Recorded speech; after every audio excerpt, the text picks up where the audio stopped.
No, that's not gonna work.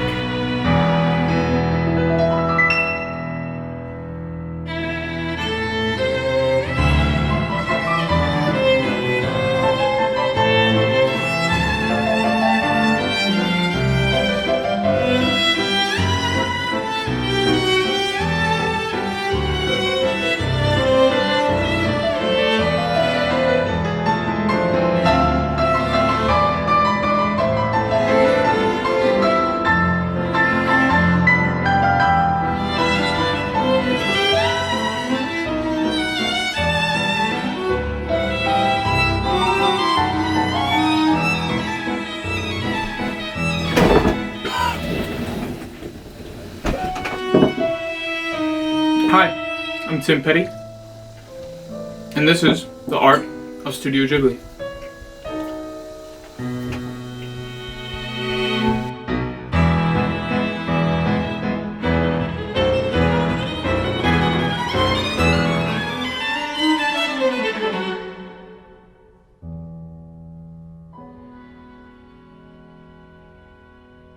First off, this is Hayao Miyazaki. Next is Walt Disney. One of them is a Nazi, and the other is alive.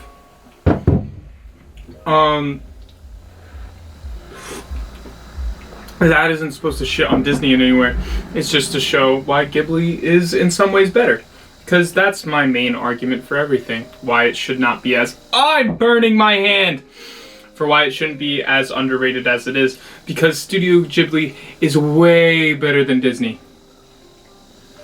This isn't supposed to be a direct attack on Disney. Actually, they co-produced some of Ghibli's movies. So anyways, but Walt Disney's a Nazi. I know I probably lost some people there. Here's some of Walt Disney's work. He's a Nazi. So... yeah. Anyways, Studio Ghibli is one of the most world famous animation studios. Headed by this is Hayao Miyazaki. I just mentioned him. Here he is again. Man is based as hell. Why is he based as hell? Well, I'll explain why. The movies have a very certain kind of tone. There's never a main bad guy. And kind of you can always see really redeemable qualities in whatever you would consider the antagonist. Ponyo. There's not really a bad guy. There's no villain. The dad who wants to get his daughter back, he's not a villain. He's a weirdo for sure, but he's not a villain. Nobody's a villain in the story. If you look at Spirited Away, there's no villain in that. There's the witch that turned the main character's parents into pigs, but she's not the bad guy. She's just there.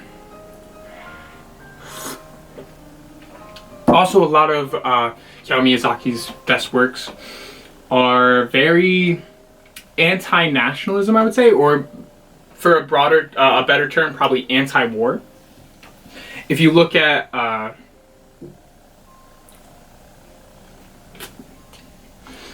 movies like Grave of the Fireflies, it takes the story of two siblings trying to survive the end of World War II Japan, and really paints war in this very negative light and how bad it's going to be, and the very negative sides of what war has on other people. And it hurts. Grave of the Fireflies really hurts. When I look at screen caps editing this, I will cry. Another good example is if you look at Howl's Moving Castle. Howl's Moving Castle is a direct commentary on the US invasion of Iraq. And probably a bunch of people are like, what do you mean? Howl's Moving Castle was written in 1984. Stupid idiot. Shut up. Shut up right now. Suck on my knob. Fuck off. You're an idiot. The reason why it's a direct commentary on the Iraq War, and it's very obvious. First off, Hayao Miyazaki hated the invasion of Iraq. He refused to go to the Oscars to receive his Oscar for Spirited Away due to the fact that the US was invading Iraq. He said, fuck no, dog. The movie isn't based on the book at all. It's very loosely based. All it has in common really with the book, I have read it, is the characters and some of the design of the world. Other than that, it's a completely separate entity. So why is it a commentary on Iraq and anti-war? Howell is fighting for both sides to try and stop a war. You don't get the view of one side of the army except for the one time that he gets called to the castle for them. And the other one is kind of, you remember the witch bitch? She wasn't Wicked Witch, or whatever the fuck her name was. The one that was representing that village that Sophie lived in. It's not a village, it's a nation. Whatever. She's like supposed to represent Dick Cheney, and how he's an asshole and trying to, you know, just invade places for no reason and cause war and suffering just for millions of people. And the king, that's George Bush, because he's a stupid idiot. And Hayao Miyazaki, I can't disagree. Studio Ghibli frames its story so well to teach you, not even teach you anything, it just makes you feel a lot of emotions. No matter what, I feel like I'm on the verge of tears whatever I'm watching, even if it's the happiest thing. Ponyo, for some reason I was crying. It's just so beautiful.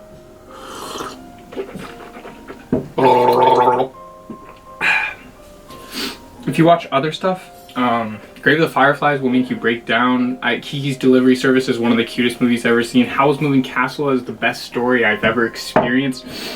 And it's all brought together by this insane world building. It's all framed so well and it's so beautiful.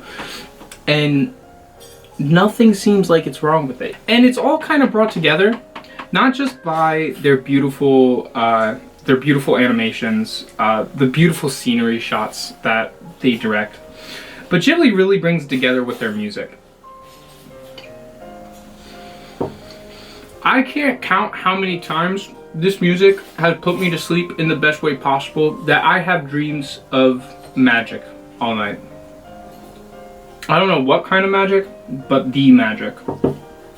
The magic of Studio Ghibli. Fucking blew your mind there. Merry-Go-Round of Life is one of the best songs, I think, in history. And I think a lot of the music is like that. My Neighbor Totoro's songs are so good. Spirited Away is pretty good. Grave of the Fireflies has nothing kind of in songs, but that's just because it rips out your heart and stomps on it a couple times. Yeah, My Grave of the Fireflies hurts me. I'm really upset that it hurt me so much. So if we're ranking them, in my personal opinion, Howl's Moving Castle, Spirited Away, Grave of the Fireflies, Ponyo, Princess Mononoke. Was that 5? I'm gonna just say it was 5.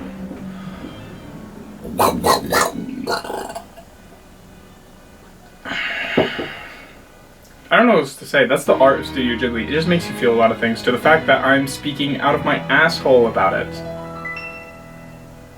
Cheers. Okay. Thank you all for coming.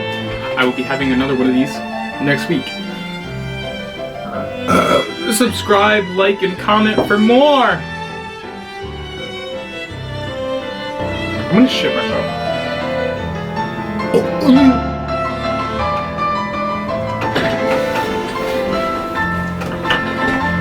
Fuck you.